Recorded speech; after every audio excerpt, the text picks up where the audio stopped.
December 5th, 1941. The German army stood at the gates of Moscow. They were so close, officers claimed they could see the golden domes of the Kremlin through their binoculars. They were 18 miles away. The capital of the Soviet Union was within their grasp. Victory seemed inevitable. But then, the temperature dropped. -30, -40. The oil in the tanks turned to glue. The firing pins in the rifles snapped. The invincible war machine simply stopped. And then, out of the white mist, a nightmare appeared. Fresh divisions, not tired conscripts, but hardened troops from Siberia, dressed for the cold and ready to hunt. They came on skis. They moved through snowdrifts that swallowed German trucks whole. The Soviet counteroffensive had begun. The German tanks were paralyzed, sinking in the powder. But the Soviet T-34s, with their wide tracks, floated over the snow. They struck the frozen German lines with terrifying speed. German weapons failed. Automatic guns froze solid.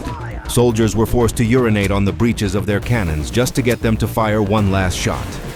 Panic set in. The most disciplined army in the world began to break.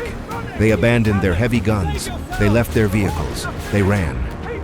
The Luftwaffe, usually the rulers of the sky, was grounded. Their engines wouldn't start. The Soviets owned the air, raining fire down on the retreating columns. General Zhukov, the Soviet commander, didn't just want to stop them. He wanted to crush them. He threw 1 million men into the attack.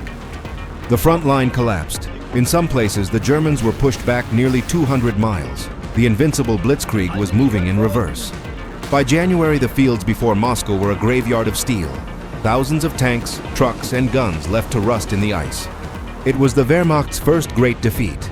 The myth of their invincibility was shattered not just by the Red Army, but by the mercury in the thermometer. Moscow was saved. The tide of World War II had turned. The lightning war had been frozen in its tracks.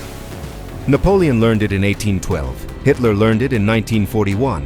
You can fight an army, but you cannot fight the winter.